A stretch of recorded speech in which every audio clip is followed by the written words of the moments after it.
is a Bramble Jam podcast.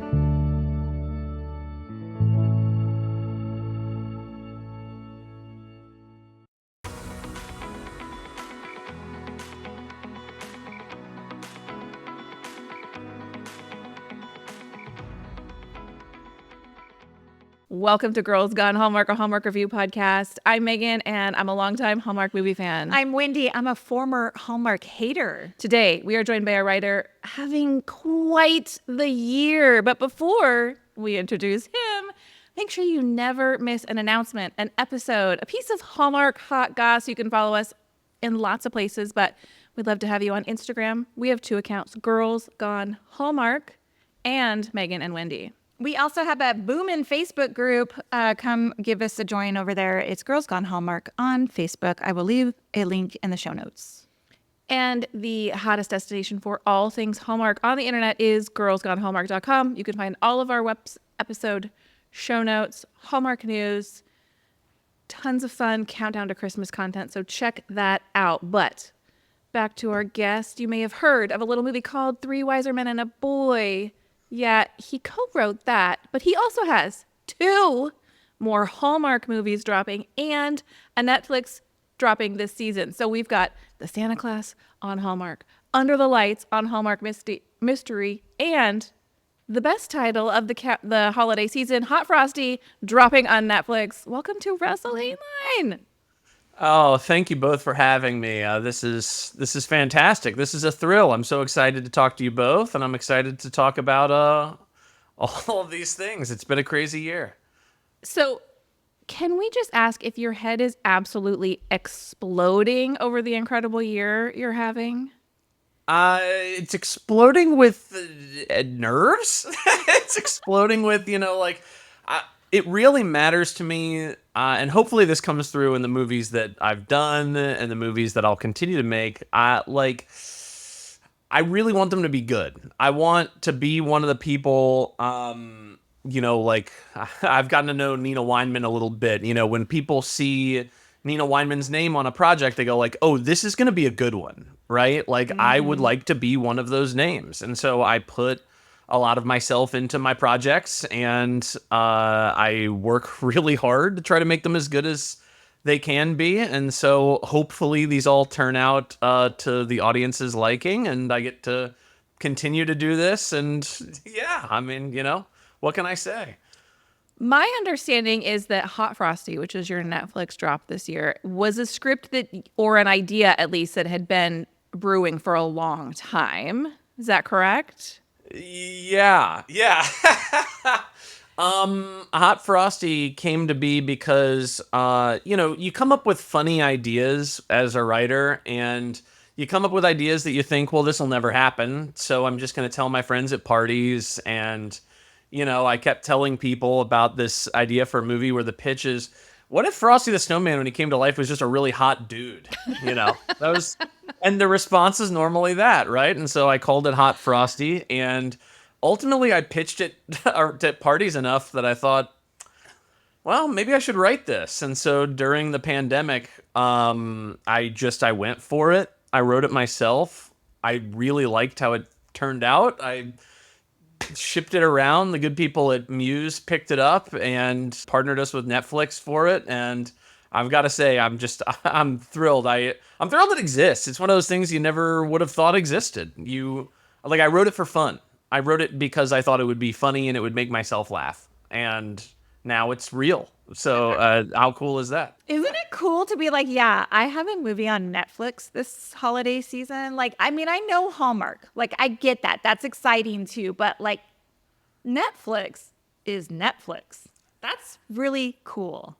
Yeah, I again, a bit of anxiety, a lot of excitement. It's a very different audience, right? Hallmark audiences know what to expect in these movies. There's brand loyalty, right? There's a lot of, if you like this Hallmark movie, generally this is kind of your vibe, right? And so you can sort of play inside that sandbox, and you can stretch what a Hallmark movie can be, but ultimately it's a Hallmark movie. Netflix, people go there to watch anything. People go there to watch Stranger Things. They go there to watch whatever else. Honestly, I don't watch a ton of TV shows. I'm sure there's a ton of things that people binge on Netflix that I just have no idea exist. They go there to watch The Irishman, right? They go there to watch like all sorts of cool things. And this holiday season, they're going to watch Hot Frosty, hopefully. What does that mean? I mean, like, who's going to tune in? Like, what are the audience types of people that are going to go, yes, I definitely want to watch this? And are those the same types of people that like holiday romance? I don't know. I think they, at bare minimum, will find a lot to laugh about. It's very funny. I've seen it. It's great.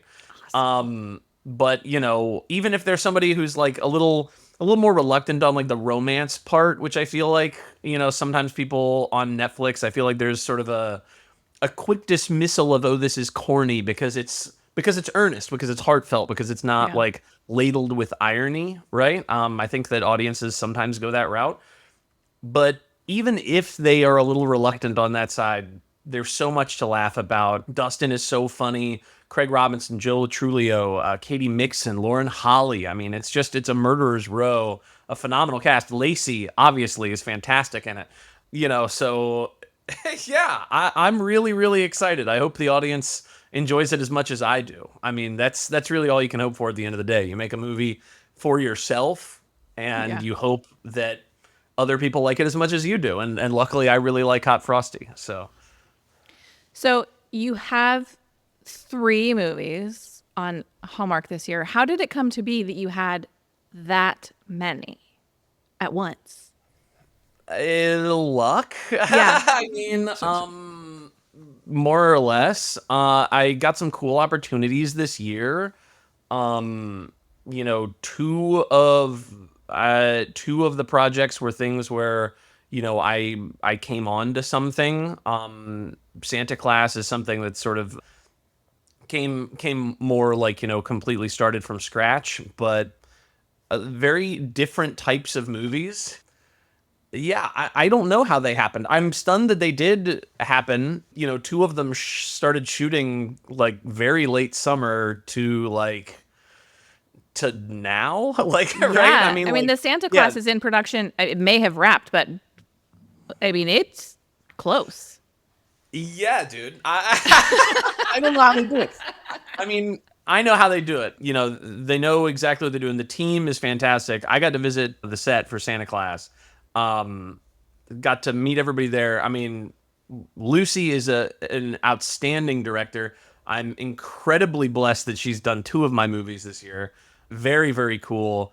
The cinematographers, like the people who make the sets, the designers, the costume people, my goodness. I mean, like, they are just so on top of their game.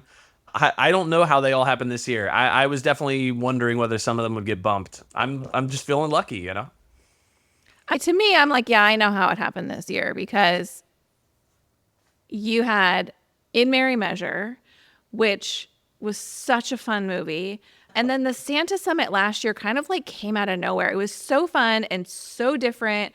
And I just think there's a lot of great Hallmark writers, but I think you bring something different to the table that spices up the collection of movies that we're getting. So, I mean, as viewers and as people who consume a lot of Hallmark content, to me, I'm like, yeah, we know why they're bringing this guy in. That's very nice. That's very nice of you to say. Thank you very And much. it's true, though. You got to visit the set of the Santa Claus, you said. What's your level of involvement in person as these movies are shooting typically, or with these other movies? In person, it's limited, right? I live in LA. These movies are in Canada, right? I try really hard to visit sets of movies when I can, because I think one of the things that I can hopefully bring to the table as a writer and a collaborator and everything else is these movies belong to everybody. Like, when I'm done writing and I hand it to a director, when I hand it to actors, or when Hallmark hands it to actors, the producers hand it to actors, then it becomes theirs too, right? And so then they have things that they want to bring to the table. There are ways in which this story, touches them, affects them. And obviously when designers, when everybody else gets involved, They have their own vision for it, right? And so I like to visit to show people, hey, I'm not overly precious. I do think that if you need like a line of dialogue, I'm probably the best person to ask, but also I love hearing other people's ideas. I love seeing what people bring to the table. I love talking with people about it. I certainly love getting to know the actors, getting to know the talent so that when I write for them in the future, I know them all the better. I can write for them even better. And just making friends with these people too, you know. I am just, again, this year was very cool in that I got to make friends with a lot of really cool people. I got to make some cool movies with a lot of really cool people. And again, I'm excited to see what the audience thinks. I think Santa Claus is going to be really special. I think it's going to be really special. I don't know what I can say. I don't think I can say anything about it. Yeah. But you obviously know who the talent is, the stars of it. That was already Yes. announced. Both are outstanding. The director, Lucy, is outstanding. The premise is very funny. It's very funny. Yeah. It's going to be interesting to see that late in the game, December 14th, I believe. You know, if you are ready for like a full-blown comedy, like that's definitely what this is. So I'm excited for people to see that one. I'm excited for all of them. They're all great in their own way. Yeah, those My hat keeps sliding. I don't know what's going on. I think because I washed. I keep adjusting my hat. People watching this on YouTube, my hat. I think because I washed my hair like an hour ago. My hair, I guess, is really slick, and I move my eyebrows a lot and so my hat keeps just sliding farther and farther back. This is like the danger of doing a podcast on video. You know, I get. Yeah. I asked Megan and Wendy before we started. I was like, "How's my lighting? Am I okay here? Like, what's going on?" So. the challenge is not looking at yourself the entire time, but I have never mastered that at all. Yeah, I'm afraid that my hat is just going to be like teetered on top at some point if I don't look every once in a while, you know. But I committed to the hat now. Now I have to stick with the hat. I can't switch to no hat in the middle of an interview. That would not work at all. So we talked about the Hallmark versus Netflix of it all. From your end, was the experience different working with these two networks? The biggest difference is money, obviously. Yeah. Right? You know, Hot Frosty, they closed down an entire town center for a while, basically. You know, it was covered in snow. And I don't mean like the snow blankets. I mean like the stuff that... Yeah, the stuff that like Tim Burton and Guillermo del Toro use, cool. You know, right? Like the real stuff. You can feel the scale of it a lot. I got to visit the Hot Frosty set as well, and that was really exciting too, to meet all of those people. I think that you feel the scale of it a lot more. And also when it comes to Hallmark movies, every once in a while, you'll run into budget things. I think that sometimes when people see something in a movie that they sort of like gripe about, or they're like, oh, this doesn't make sense or whatever, the odds are so strong that it's just like something happened during production and there wasn't money to do it the way that, you know, it was conceptualized or what have you. That's no knock against Hallmark, by the way. I think that the fact that they do this the way that they do it is quite brilliant. And they're able to make a lot of movies. They're able to make a lot of good movies. They're able to sort of function as a movie studio, like an old school movie studio. They're able to make movies to build up stars, you know, to sort of create brand ambassadors for, you know, their whole thing. I mean, obviously, I know you two are going on the cruise, right? Yeah. I mean, how, who gets to do that, right? There's no Warner Brothers cruise that I know of. There's right. No, you know, like, so I think when I say that there are occasionally budget things on Hallmark, that's not to denigrate. That's just the reality of the situation. Some of the movies have a little less money. Netflix loves to throw money around, I think, a little more. You know, this isn't like a monster budget movie. It's still a budget movie. But in terms of the question, which I've rambled away from, I think sometimes when you pitch for Hallmark, oh, it's a thing with a ton of snow and there's a whole fleet of snowmen and there's whatever, then you'll get like, come on, man.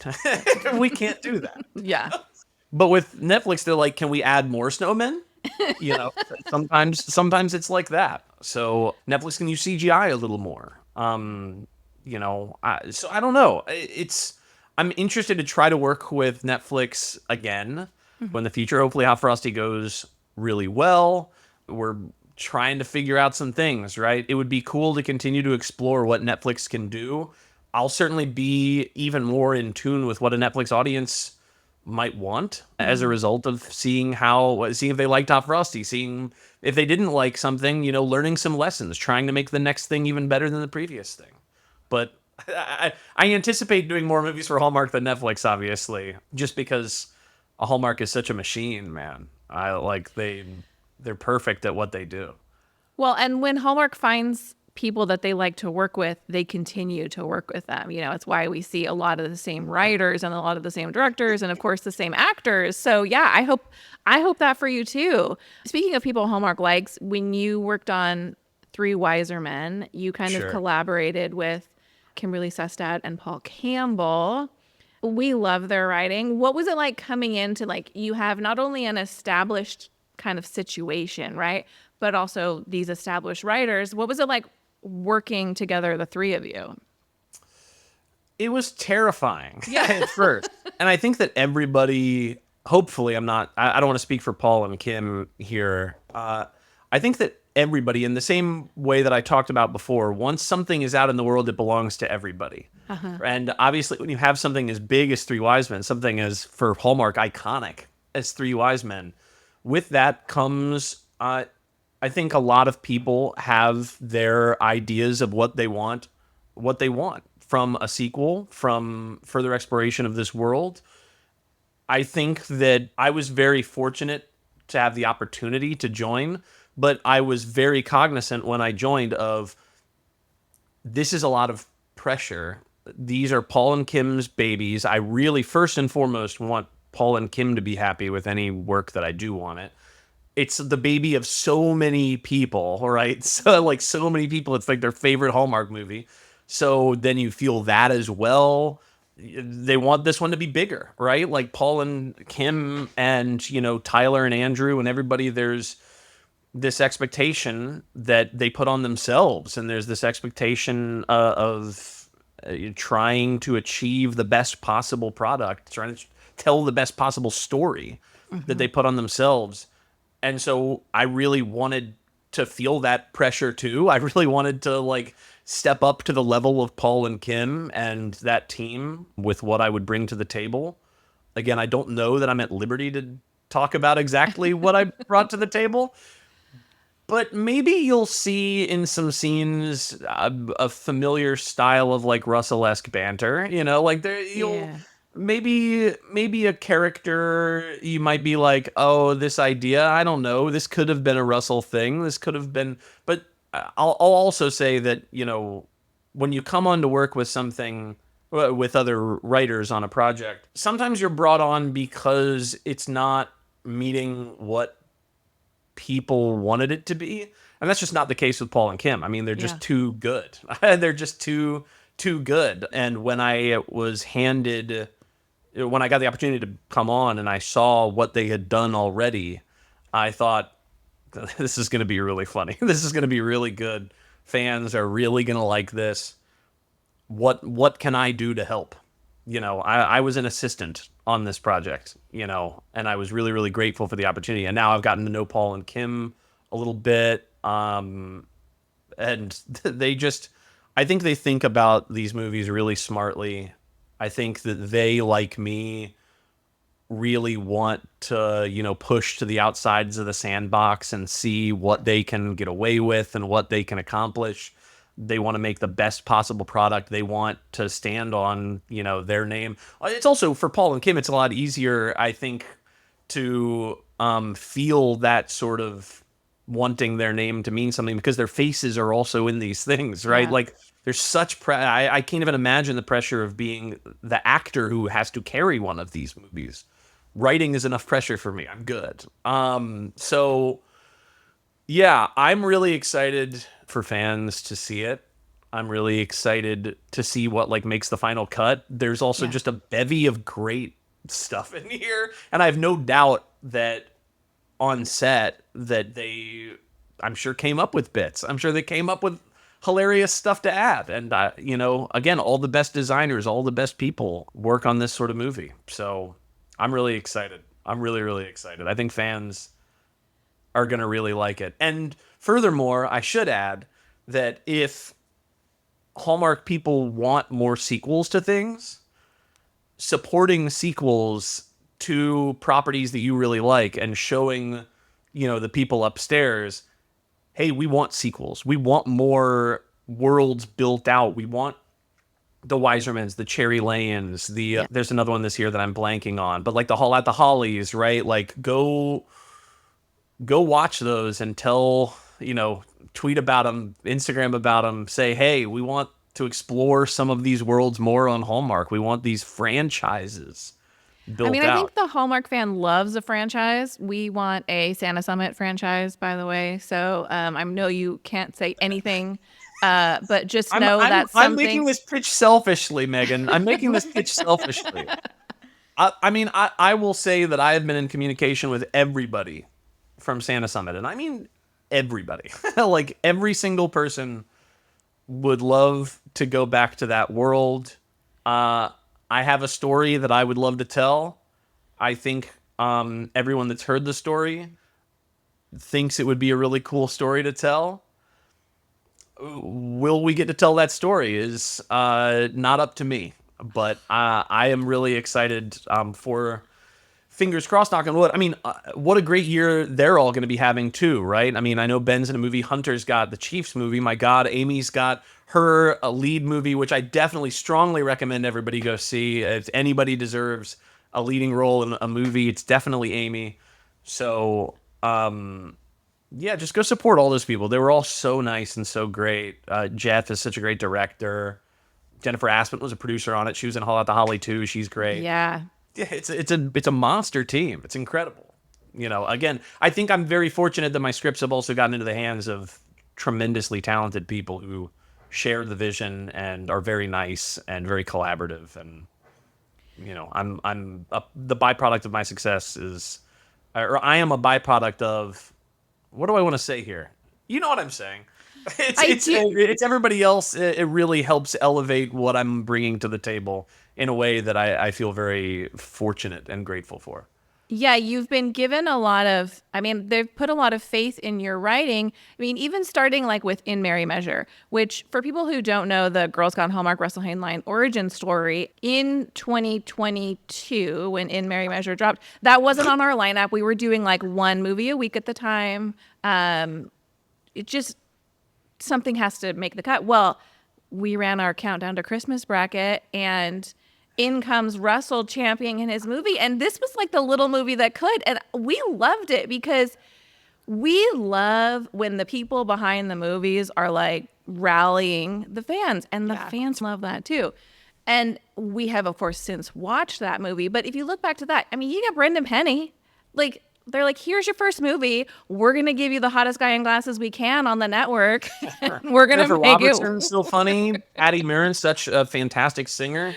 All the right? kids in it are great. Garfield is Coach, so funny. I'm so glad you brought that up. And of course, what did we lose to? Three Wise Men. And now, I got to play a very small part in that. I was just so excited to be a part of Hallmark at that point. I think I knew by that point that I was doing Santa Summit. In Merry Measure, it happened. I got to visit In Merry Measure. I got to meet all those people. And it's so addictive, you two. Like, I can't emphasize enough, for me anyway, that getting to work on movies is as close to a drug as like you can possibly muster. I could be doing anything else, and I don't want to. I want to do this. And so then when you go to the set and you get to see all these people and meet all these people and watch them in action and go, those are my words. They're saying it. Look at this set design. Oh, there's a poster that they made for like the thing in like the background that nobody will see, but I got to see, and they worked so hard on it. These are things I'm just so immensely grateful for. So then that holiday season, while I was working on Santa Summit, I stumbled upon you all's account, and I was like, well, I got to advocate for the home team, So yeah, I really enjoyed that. I thought it was a lot of fun. I don't remember where Santa Summit finished last year. I think it lost to like Biltmore maybe. I've run into some heavy hitters. My movies have run into some staunch one seeds, you know. So I don't know. Maybe this year will be the year. Maybe like Wiser Men or Santa Claus, you know, will go all the way. He's like, hold my beer. I'm gonna put in 3 movies this year. Yeah. So let's see if one of you those. gotta stack you gotta stack the deck, you know. And also I know I've focused on Santa Claus and Three Wiser Men, but Christmas Under the Lights is my first movie that I've done that I think I would call more a little like traditional Hallmark. I got the opportunity to come on to this project and sort of make it my own. And at first I was like, I'm kind of the guy who's been doing the funny things. I don't know. But then I was like, I'm the guy who's been doing the funny things. Maybe I should do something that's a little different for me, something that's a little scary. So I think that one is also really good. I've seen that one. It's a little different. You'll hear there's still some comedy in there, but it's a little more emotional. It's a little more the old tug at the old heartstrings. I tried to make it very, very personal for myself. I think that paid dividends. I think that, you know, Heather and Marco and Antonio and Sharon, I mean, like the cast is great. They're doing great work. Lucy, again, dynamite director. So I think if you're somebody who really likes those more traditional Hallmark movies, the ones that are going to tug at the heartstrings a little bit, I think this one really works. I'm excited. I'm excited and a little scared because, again, it's a little different for me. It's something that'll be new. It's something that'll be new for me anyway. So I'm excited to see what people think about it. So we've got like the Santa Summit and Three Wiser Men, which are real ensemble casts. And then, you know, we have Under the Holiday Lights. Why did I just forget Christmas the name? Under the Lights. Under the Lights. It was at one point, it was called The Lights of Christmas. Now it's Christmas Under the Lights. You know, you never know what the title will end up being. Yeah, I mean, the Santa Claus changed names too. Santa Claus changed and Merry Measure changed. You know, titles changed. At one point there were conversations about changing Hot Frosty, which thank goodness didn't happen. Yeah. I'm not even going to say what the alternate titles were, but I owe a lot of debt to like Craig Robinson and Joe Latrulio for really going to bat for Hot Frosty. And now I think everybody really loves that title. But there was a time when that was not necessarily the case. I think it's so perfect. yeah, I'm excited. But yeah, sorry, I totally interrupted your question. I No, apologize. that's okay. So as a writer, do you prefer like I got 2 leads and I'm writing for I mean, to me it seems like you're so good at the ensemble that and then before I let you answer that question, my follow-up to that is like in your mind you're like, "Oh, writing this ensemble leads us to future opportunities for additional scripts." Is that in your mind at all? You know, that's not in my mind. I think that when you're writing a movie, you know by the end of it if there's opportunity for more. But when I wrote Santa Summit, I pitched it as let's not do the it's boy meets girl thing. Let's make it about friends. Let's do it that way. And then that took a lot of time and effort to make sure that everybody's story was being told. You know, you have Jordan's story, you have Ava's story, you have Stella's story, you have the 3 of them together, you have Jordan's story outside of Liam, right? That's like 5 different stories happening at once that all sort of need to be balanced. I think that that's probably a big reason why I got the opportunity to work on Wiser Men. Santa Claus is definitely like a little more led by Kim and Ben, but there is a big ensemble component that I'm so excited for people to see. Yeah, but writing the two-hander, honestly, I kind of like the ensemble more. It's harder, and it's harder to make things happen. It's harder to get things past upstairs because you want to write like 25 characters and they'll go, They gotta "Hey, what pay are you for them." doing?" That's too much. So then you have to cut out bits, you have to cut out characters. There's a character I loved in Santa Claus that I had to cut entirely. I had to cut a character that I loved from In Merry Measure at the time. I was really, really, really happy that Santa Summit got to keep Eric as Dasher. I was definitely a little concerned at one It's point. one of my favorites. You love him. Yeah, well, like Act 8, you have your leading character talking to somebody who we've seen like once for like 5 minutes. That's not something that normally happens in movies like these. That was very influenced by. Y'all remember Can't Hardly Wait? Yeah, that's one of my all-time favorite movies. Me too. Yeah, so that was definitely the Dasher thing in Santa Summit was very much like the Jenna Elfman scene at the end of Can't Hardly Wait. I feel like a little bit where sometimes you need to hear from an outsider to get perspective on your own thing. But those are hard sells sometimes. But no, I think that the ensembles are harder, and I kind of like them more. They're certainly really they also interesting like as the a dialogue goes boom boom boom boom boom in those, which I really love. Me too. So yeah, We always talk about that. We're like, we want snappy, snappy, snappy, snappy. Yeah. I wrote. I won't say which script. Is it one that's even been made? I wrote into a script recently. These characters should speak as quickly as humanly possible. Right? I just put it in the text. I was like, please let them. And I'm sure I was told just remove that from the script. They're gonna do how they want to do it. But like Santa Summit was a great example. Like Jeff Beasley is so good with comedy. He knows it's got to fly. Lucy comes from the world of comedy. Like Santa Claus is going to fly. The Wiser Men guys, I mean, they get it. So I think that when you do an ensemble thing, you sort of know what the game is, especially when it's something that's comedy forward. And it's got to be boom, boom, boom.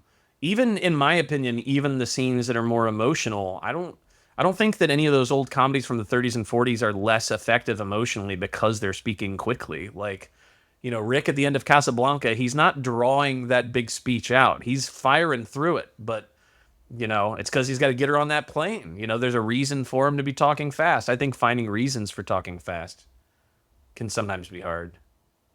I've also been talking fast this whole interview. So I speak at an unsustainable pace, so I love it. I think my brain processes language that quickly, so I want it to be fed. It's like the Gilmore Girls style of acting, right? Like Sure. write 10 more pages than you in theory could fit into this time and make it work, and I love it. Like we love that. Yeah. the draft of Santa Claus that I turned in at one point, I had somebody send me a text that said, "This is unmakeable."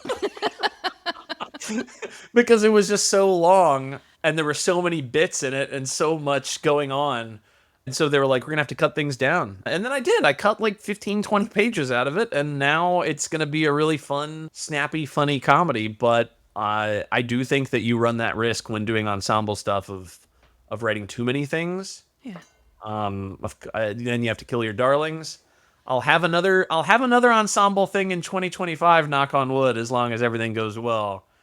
I can't say anything about it, but there should be another ensemble thing in 2025. There's some fun stuff coming in 2025 too. That's why I feel so grateful, man. I mean, like, I could do these all the time. They're so fun. They're so good for the soul. I mean, I love that you already have some of that lockdown. That makes me really happy for you. If I could throw it back a little bit, you went to Duke. We're in the college application process with one of my kids, and we visited Duke. I'm like, well, you need to apply here just because it's so pretty. Like, it's the most beautiful college campus I've ever seen. My question actually is, you went on to be a theater teacher. Did those experiences, like as a theater student and a theater teacher, inform the making of In Merry Measure? what do you think? I mean, I assume yes. You're like, let's write what I know. I have 9 million funny stories to tell about this experience. I think that. So I also answer all my questions beginning with That's so annoying for a listener as a podcast Every listener. single person I does, don't apologize worry. profusely to everybody who might be listening to this. Instead of saying I just took a big inhale there. In Merry Measure is about teachers. The Santa Summit is about teachers. The Santa Class, in its way, is about teachers. I think I keep gravitating towards that because it was so formative. Working with kids, working with young people who really want to express themselves, young people who have so much to say and don't know how to say it yet. is really, really rewarding. There are things about teaching that are very not rewarding, Yeah. which we won't go into in a Hallmark movie, generally speaking. Although I do think it was touched on in Santa Summit and some of the other things. But the working with kids and getting to know students and getting to see their progress is so great. I have multiple students who work in the industry now, doing great things, doing really cool things. My student Elise Shannon, she was in the movie like Black Christmas. She's on Leverage Redemption now. She's going to be at one of these conventions. She was on Charmed. But how cool is it? Like, Hallmark people are doing conventions, and one of my students is getting to do a convention. And like, that's insane. That's so cool. I'm so thrilled for her. I have no doubt that there will continue to be teachers in my movies because it's such a hard thing and it's so important. That's like self-aggrandizing writer talk to say it's important. So these, like, what do I want to say instead of important? I don't think you're wrong. I mean, Yeah, I think that it's important for people to think about what teachers go through and how hard it is to be a teacher and to cut teachers some slack, maybe pay teachers a little better, maybe give teachers more administrative support. Nobody is a teacher because they thought it would be easy. They're a teacher because they love it. Even the ones that are bad teachers, we've all had bad teachers, they got into teaching earnestly because they love it. No, because if you don't love it, why on earth would you subject yourself to what teachers get subjected to on a daily basis? So yeah, in Merry Measure more than anything else was like my Duke a cappella group days in a lot of ways, but the teaching part of it was there for sure. And then Santa Summit was 100% informed by some of my experiences as a teacher. Absolutely. a running segment on our podcast is the Justice for segment, where we champion these supporting actors and we're like, justice for Erica Tuvley, for example, like put the man in a leading role. Can I put you on the spot and ask you? I mean, like last year we were like justice for Amy Graining, and now she's getting her moment. Do you have supporting actors you'd love to see elevated? Wow. What a question. There's the again. I think that so many of them are so good.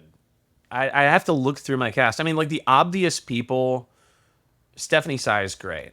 Again, I think Eric is a great choice. I brought up, Garfield, who is the coach in Merry Measure. I think he's awesome. Although he's doing some really cool work in like he's on like a vampire show, I think. He's crushing it. I think that I'd love to see continued opportunities for like both actors that are notably older and actors that are notably younger. I'm trying to think off the top of my head who I've worked with this year who I can reveal that I worked with. I don't know if I can say anybody from this year's batch yet, but like I have a script that I would love to see happen where the lead is like 70. I think that doing something where they're in their early 20s would be really cool and fun and interesting. I know that one of the goals of a studio system again is to create new stars. How cool would that be to sort of give some people a chance right out of the gate at a young age, let them carry. I think that would be really cool. I think that something that runs a little older would also be really, really cool. I keep going back to In Merry Measure because Garfield Wilson, who played the coach, who was Freddie's dad and was Brendan Penny's friend, and then Jennifer Robertson from Schitt's Creek and all these amazing things was the sister. When I went online, there were a lot of people who were like shipping the two of them, even though I don't even think they shared a scene together, but they were like, these two should fall in love. I was like, I'm mad I didn't try to push for that. I'm mad I didn't try to come up with something like that. But I think it speaks to something where the fans don't just want like our pretty leads to fall. Not, I mean, these are also, everybody I named is gorgeous. So like, I don't mean it like that. But like, I think when characters are in the leading role, we automatically know, okay, well, they're going to fall in love. We're rooting for them to fall in love. Giving some of the characters who normally play supporting roles a chance, I think, is really, really valuable because, man, the audiences also want them to fall in love in these things. They want everybody to fall in love. I mean, that's what we're here for. So, yeah.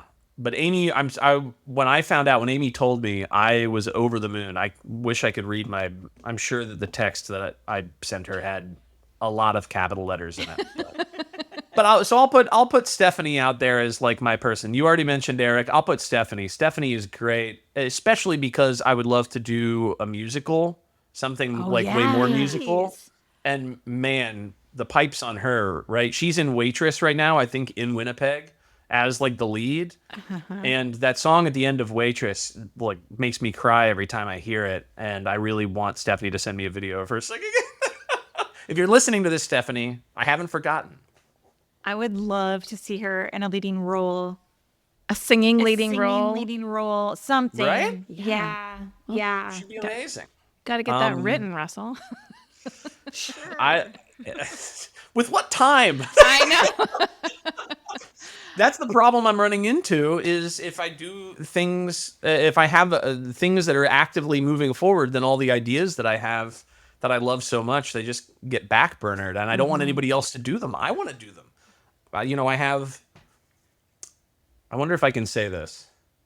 I have a project that hopefully will happen in the near future somewhere that is very much about the idea of, wouldn't it be great to have more time? Something that is very time oriented.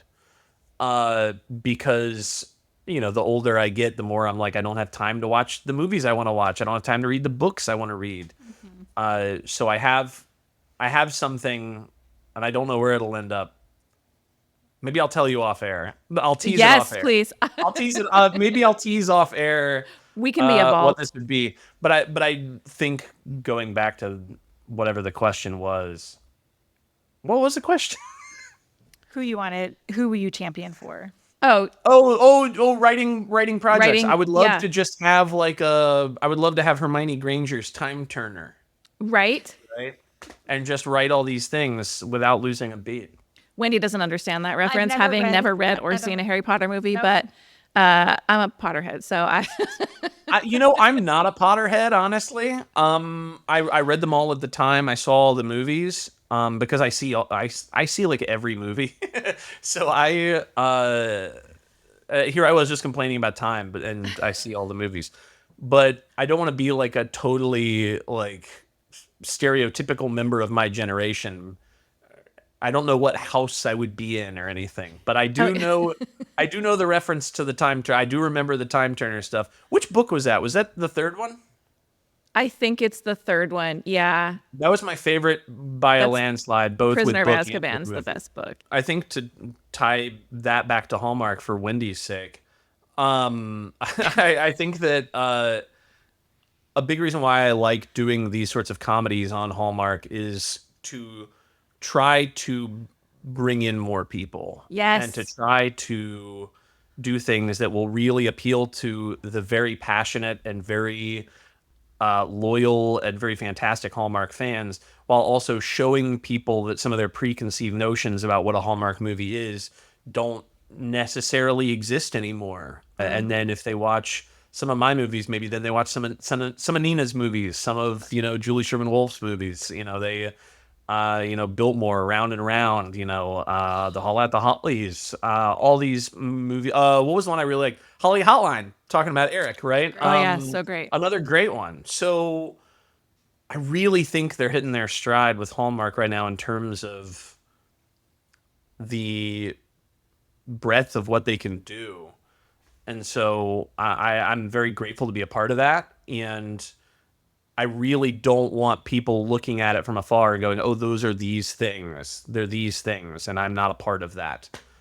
You could be, That's what we've been talking about for a long time, too, on the podcast. So, I notoriously say I'm a former Hallmark hater because I don't like the stigma around like what Hallmark movies are. That's how I came into it. I was like, I don't want to watch that. I don't want to spend my time watching that. But now as I have gone into it, like I have my favorite writers, my favorite directors, like who I want to see. They are pushing, they are working towards creating a different kind of landscape of content, and I'm really excited for it.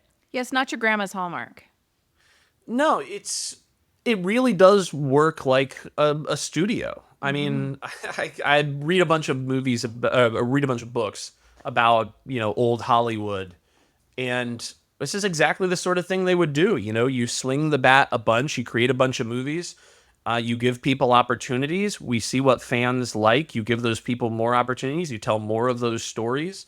And, if you're doing stuff like the big studios that are all run by sort of private equity firms at this point, but they're making like 8 movies a year or something, how can you learn what your audience is going to really respond to with such a small sample? You do need more, I hate the word content, right? But like you need more movies in order to know what's working and what's not. I do think that's something that Hallmark and Netflix share, is, having a lot of material that then they can use to track what they're interested in continuing to do going forward. So, yeah, I think that if somebody watched something like Three Wise Men, the first one, like who wouldn't think that this is funny and cute and charming? People I know who watched Santa Summit, who when I went on Letterboxd, there were so many reviews that were like, God, I watched these with my girlfriend or whatever, and I normally hate them, but this one was good. There are more like that. You might have to sort through some that are more old school that you might not like, right? You might have to target, you might have to read what the movies are about. You might get to know some of the people who make them, but like, I think there's a lot of room to explore there. And again, I'm grateful that Hallmark seems to be interested in continuing to explore some of these things, because it'd be really cool. The first movie that I saw, Wendy, when I was given an opportunity by a producer by the name of Jack Grossbart, who had read some of like the thrillers that I had written, and he was like, I can't make these, they're gory. I do Hallmark. That's very different. He was like, but if you ever try to write a Hallmark Christmas movie, you let me know. We'll talk about it. I tried one, and it wasn't a Hallmark movie. I still think it would be a good movie somewhere, but it was not a Hallmark movie. I learned a lot more about what that sandbox looked like, and then the second movie that I wrote for him was In Merry Measure, and it got made, right? But in order to do that, I did have to watch a few Hallmark movies, and the first thing that I ever watched was Winter in Vale with Lacey and Tyler. So I picked a really good one. No more strudel. Yeah, that's We talk about that movie. We reference that movie a lot because they talk about strudel in that movie a lot. And I was like, if they say strudel one more time. It's a good word. It's a good word for actors to get to say. But like, and now I feel very fortunate that I've got a movie with Lacey. I've got a movie with Tyler. Yeah. I've gotten to know both of them a little bit more. Hopefully I will continue to get to know them both more. They're both so nice and cool. Like everybody, this is such a cliche that nobody ever wants to hear, I don't think, but maybe Hallmark fans do want to hear this. I've not met a jerk, man. I haven't.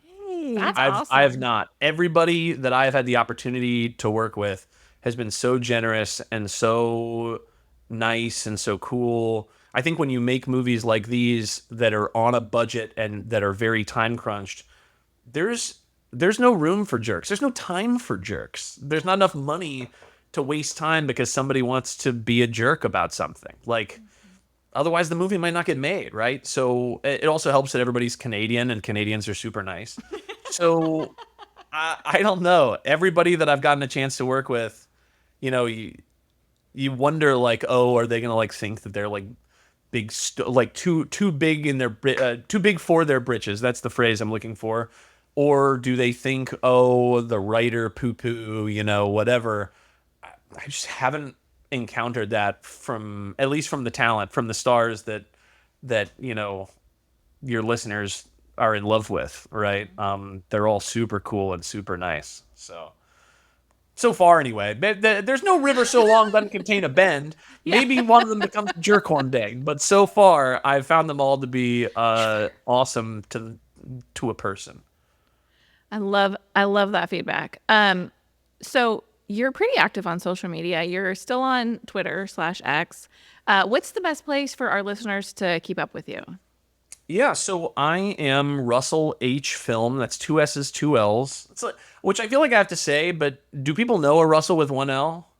Every time I write your name, I accidentally write 1 L. I don't know what it is. So I think it's worth There's an impulse that people have to spell it with 1 L, but every Russell that's in pop culture is 2 L's. I don't know what it's interesting. right. There's like Russell Crowe, that's 2 L's. Russell Westbrook in the NBA, 2 L's. Russell Peters, the comedian. There's a bunch of Russells out there. They're all 2 L's. I don't know a single 1 L Russell.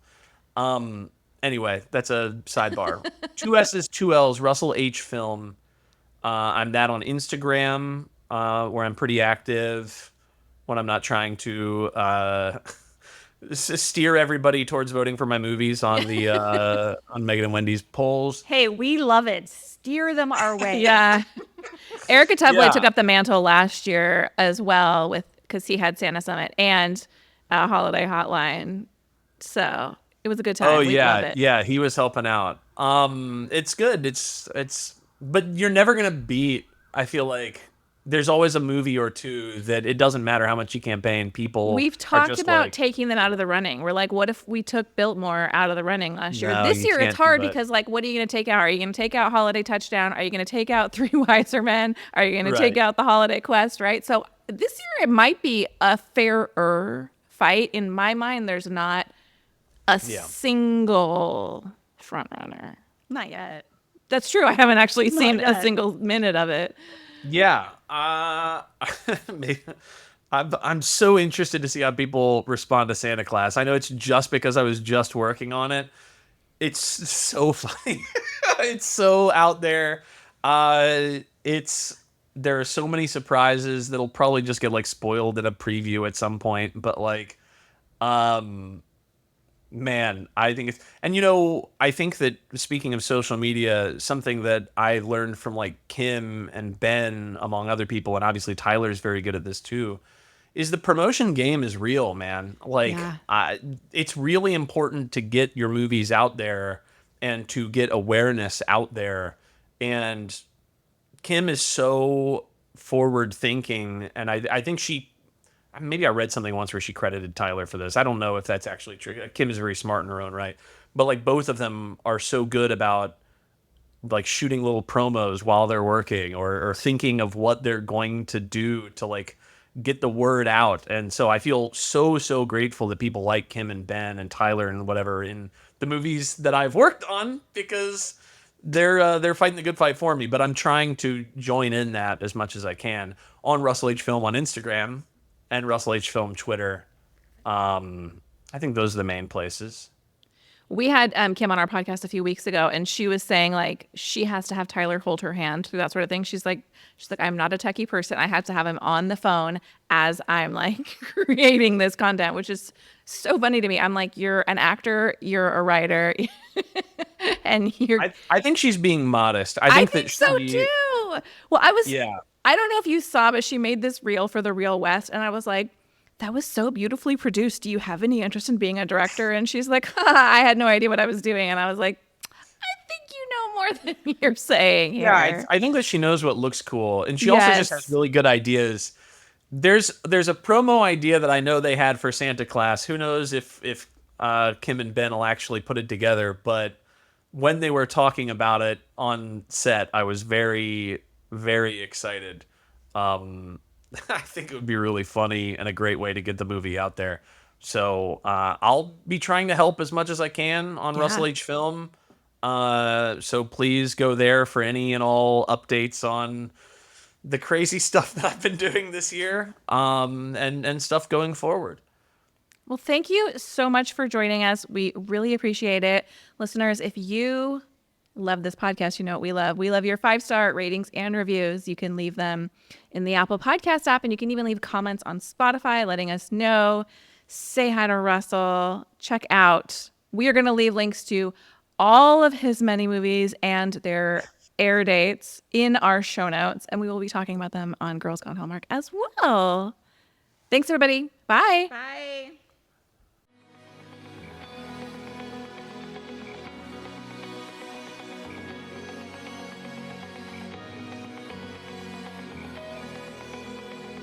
All right, friends, before we go, just a quick heads up. You're about to hear some ads. These little gems help us keep the show running and the Hallmark love flowing.